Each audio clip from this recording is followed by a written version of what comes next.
Hola, en este video vamos a estudiar cómo se distribuye el gasto cardíaco, es decir, los mecanismos que determinan de qué manera se distribuye el volumen minuto cardíaco en el organismo, o sea qué porcentaje del volumen de sangre eyectado por el corazón llega a cada tejido. No proponemos estudiar la demanda metabólica del organismo y la oferta distal de oxígeno, y de qué modo esa oferta distal de oxígeno se distribuye de acuerdo con las necesidades metabólicas de cada tejido. Para poder generar la cantidad de ATP adecuada para satisfacer los requerimientos metabólicos, los tejidos utilizan oxígeno. La cantidad de oxígeno que los tejidos utilizan en cada minuto se denomina consumo de oxígeno. Ese oxígeno es proporcionado por el sistema cardiovascular y respiratorio, y la cantidad que le proporcionan en cada minuto se denomina oferta distal de oxígeno. La actividad metabólica de los tejidos determina un consumo de oxígeno que ronda los 3,5 mililitros de oxígeno por cada minuto por cada kilogramo de tejido. Es decir, que para una persona de unos 70 kilos de peso, el consumo de oxígeno del organismo completo ronda los 250 mililitros de oxígeno en cada minuto. Pero cada tejido tiene una actividad metabólica distinta, y hay tejidos que tienen un consumo mucho más bajo, como el tejido adiposo y el hueso, mientras que otros tienen un consumo muchísimo más elevado, como el músculo cardíaco y el tejido nervioso. De este modo, aquellos tejidos que tienen un consumo de oxígeno más alto necesitarán un aporte de oxígeno mayor, y como la sangre que llega a todos los tejidos es esencialmente la misma, porque toda ella sale del ventrículo izquierdo, entonces esta demanda de oxígeno se satisface mediante un mayor flujo sanguíneo. Es decir, que en condiciones normales, la oferta de oxígeno a cada órgano está determinada por el consumo que tiene ese órgano.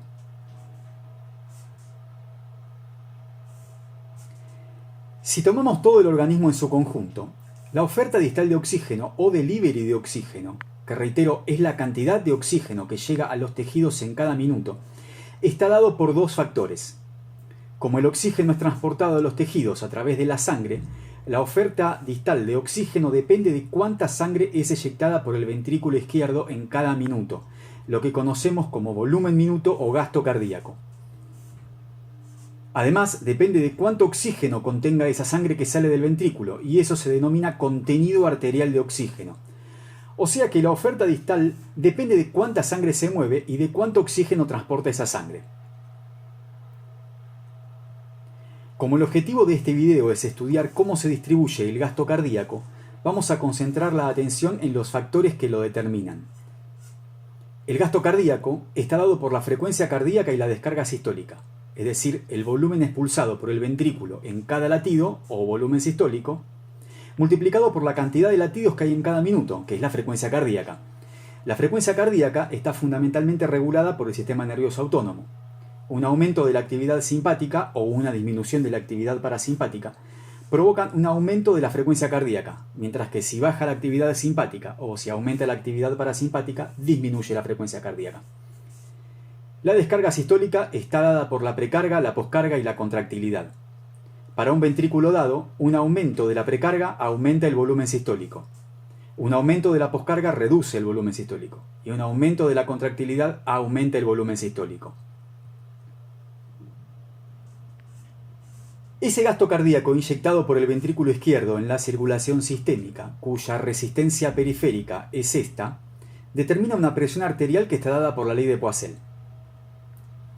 Visto de otro modo, un ventrículo que inyecta sangre en un circuito sistémico de resistencia R, aplicando una presión igual a la presión arterial media, logra hacer circular este volumen en cada minuto.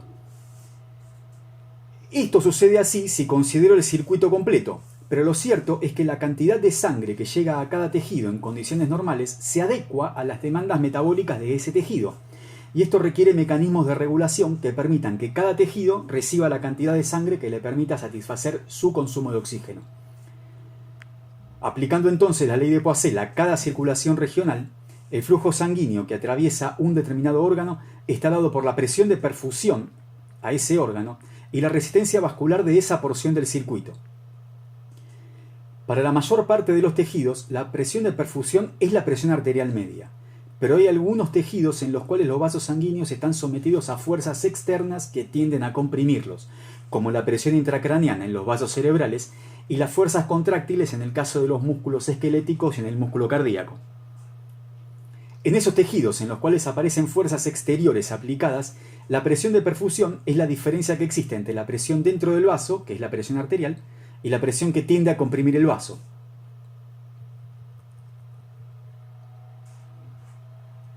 Hablando de un modo muy general entonces, como los distintos circuitos regionales están en paralelo unos con otros, la diferencia de presiones entre la presión arterial y la parte venosa es la misma en todos ellos, y entonces la forma que tienen los distintos tejidos de regular la cantidad de oxígeno que reciben es modificar el flujo sanguíneo que los atraviesa, y eso se regula a través de la resistencia vascular local.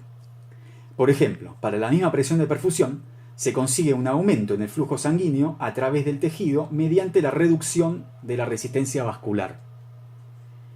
Esa resistencia vascular está dada por la viscosidad de la sangre y por la longitud y el radio de los vasos.